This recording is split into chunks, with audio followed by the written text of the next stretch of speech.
Hey everybody, it's Michael JPS here with a new video. Okay, today, so first off, Merry Christmas YouTube, or anybody watching this video for all intents and purposes. Secondly, today we're going to be having a special video on weapons in D&D, especially sword types. Okay, so let's get started. Okay, so in D&D, or in my D&D, if you go and watch the live stream that's been streamed now, do it, because it's out here. Okay, so in D&D, we have a couple types of swords.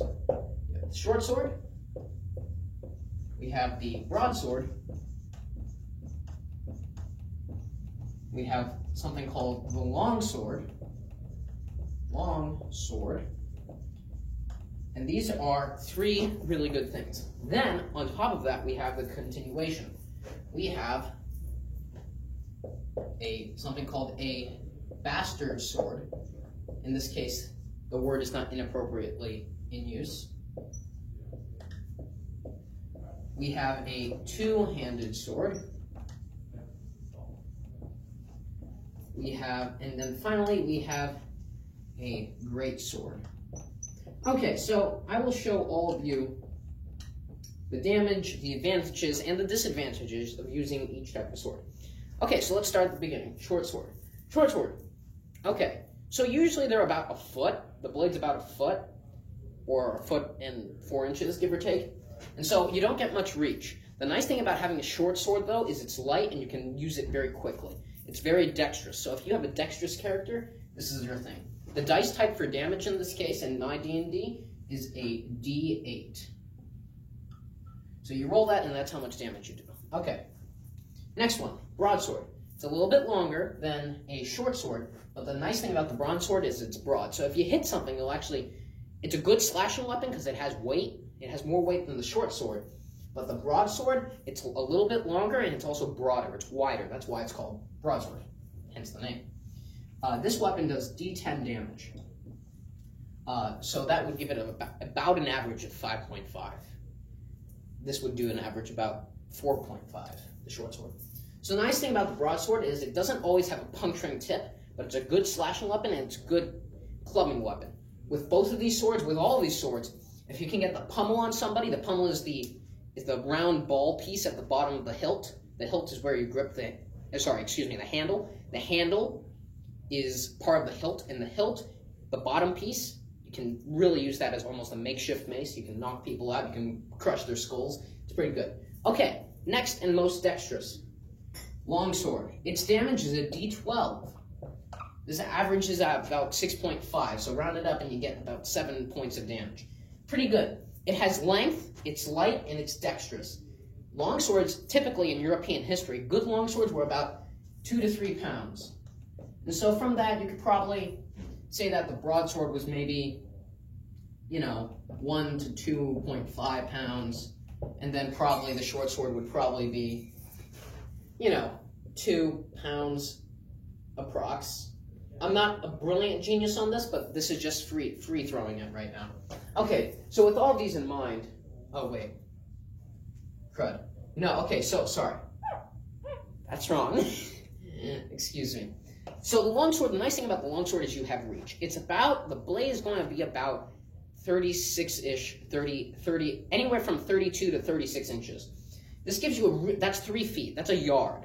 Okay? And so that's how much length. That's really good. That's the size of this whiteboard, actually. All right, about the length of it, give or take. So you have basically a yardstick that's made of metal at your disposal to whack your opponent with. It's really nice because it's dexterous, and usually longswords are not that thick. Usually what happens is they're thick on the bottom and they thin out like all swords. The nice thing about it is it's flexible. They can bend so they won't break, and usually, not all, usually longswords will have a puncturing tip that's thin enough to go through chain in a chainmail shirt. That will be another video within itself. I'll cover that with armor and all that. Okay, so the next sword we have in my D&D is the bastard sword, aka the king's sword. Its nickname is King's Sword. The bastard sword was actually a real European weapon, but in D&D it's slightly different. Its class as a sword is really a hand-and-a-half sword. Because you can grip it with 1 or 2 hands. This sword does 2d8 damage. it's very good, and usually this 2d8 will be modified by a +1. This +1 accounts for how well it's made. So usually the short sword, the broadsword, and the longsword, as well as the two-handed sword and the greatsword, they can all be made by regular smiths, theoretically. The thing about the bastard sword is that in my D&D world, at least, it has a special purpose within it. So it'll do an extra point of damage. But for all intents and purposes, let's stay away from that and let's just pretend that's not there. So it does a base damage of about 2d8, which is 9 points of damage, would round up on both if you wanted to. And it do 11. So an average of both would probably be, an average of the averages would be 10 points of damage with this thing. Nice thing is that this is a crushing. It's thick like the broadsword, so it's really good at slashing. It has weight. The bastard sword will usually weigh 5 to 7 pounds. Now that's a lot. That's actually really a lot. That's an insane increase from the longsword. So if there was such thing as a light bastard sword, it would probably be from 4 to 7. They're really good. They are slow, but if you have the strength and the wherewithal to use one, then they're better than the longsword. They're also a devastating weapon, especially if you club somebody in the head with it. Okay, moving on. Two-handed sword. Two-handed sword dice type is, I believe, 3d6. So that would give you an average of about, give or take, 3.5 times 3. 7, then you add the 3, round it up, 4, 11. If you wanted to round it up all, it'd just be 4 times 3, so 12. 12 points of damage all. Two-handed sword is a sword that you must use two-handed. It is usually, give or take, probably a little heavier than the bastard sword, so it would probably be 5 to 8 pounds instead of 4 to 7. But that's a lot. That's a heavy piece of metal you got going there. They're usually large, and they're usually used by, in European history, medieval history, they're usually used by knights, and you would probably look up something called claymore, and also known as a Zweihander.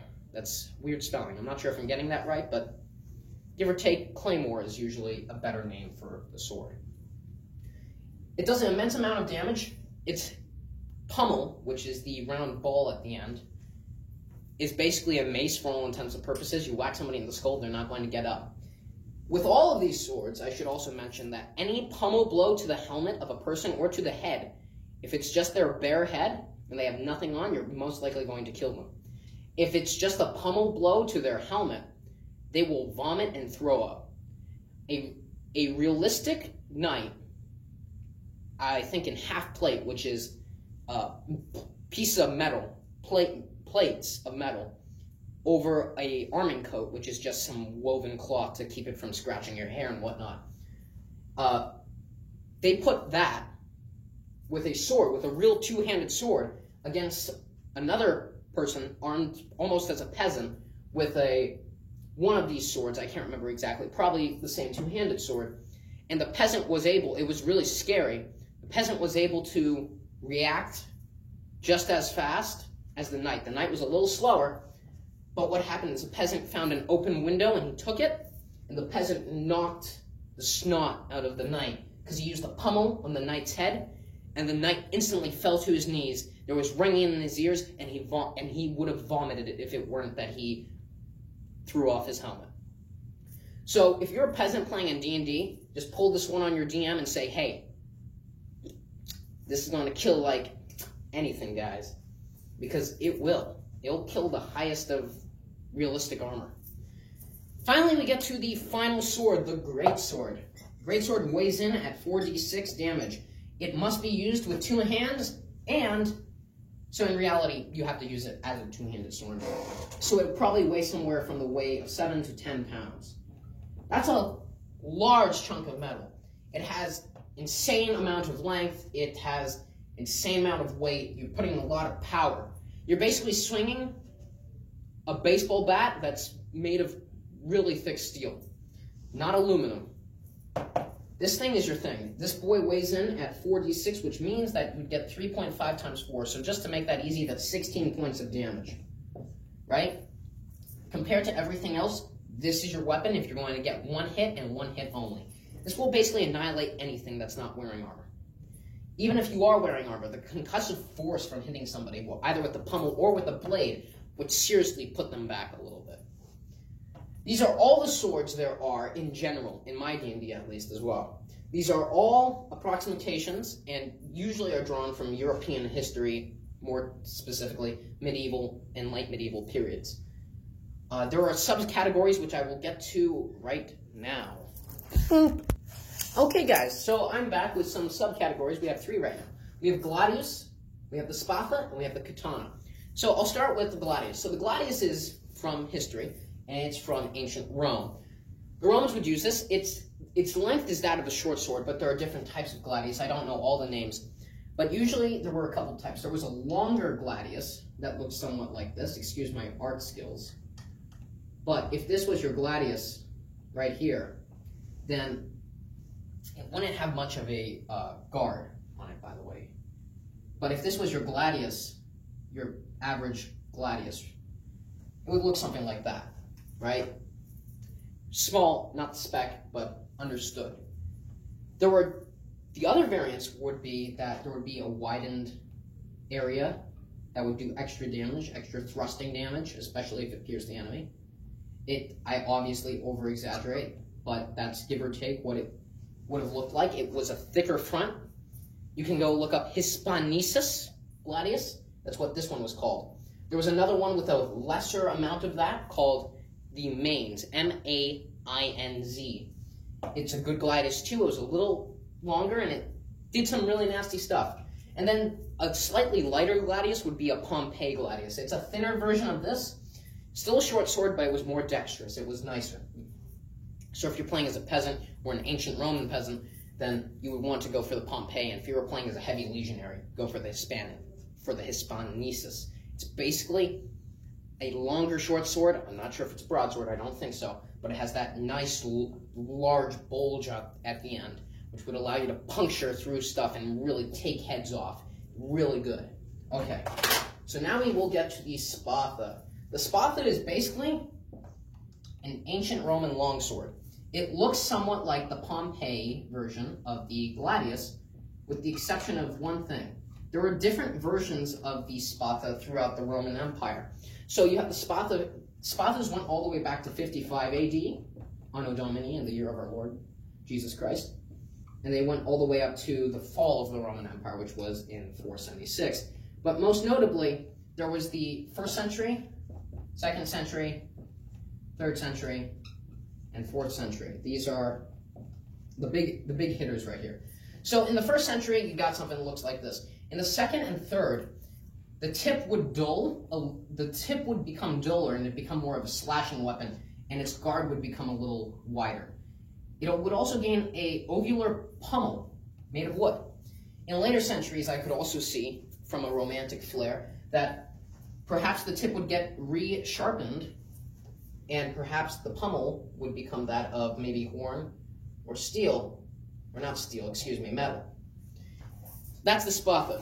Length of a longsword, it's easier to use probably. This is probably because it had a nice grip. Spathas in the earlier times, in 55 AD, in the 1st and 2nd centuries, they would probably have a bone grip or a horn grip. This was because it was very available and very good. If you look at the Roman commander Gladius from the movie Gladiator, you would see that he has a bone grip. It's actually that Gladius is still shaped like a Gladius, but in reality, it's actually a Spatha for a horseman, because it has the slashing capability, but unlike the Spatha, it's not as thin. So, Spatha, ancient Roman longsword.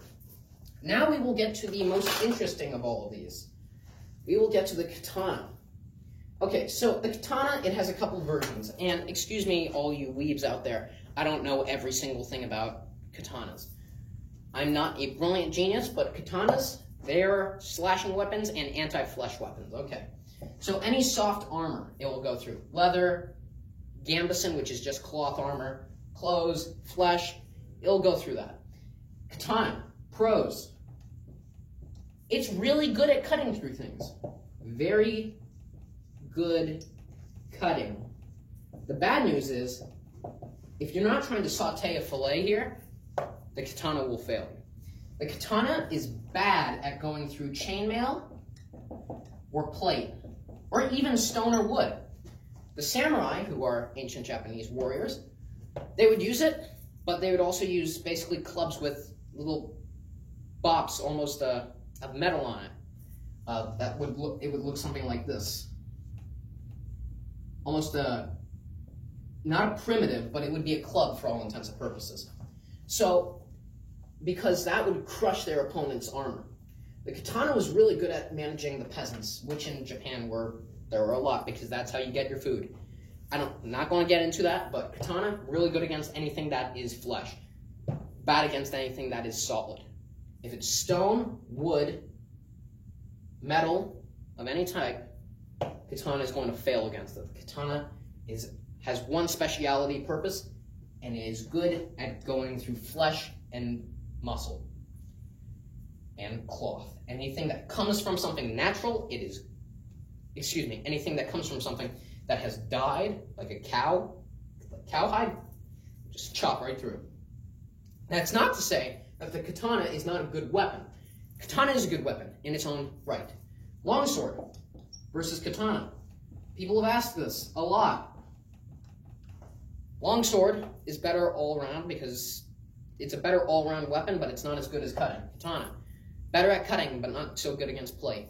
Better against plate and chain, not so good against plate and chain, etc., etc., etc. I could go into hours about this, but there are different lengths of katana.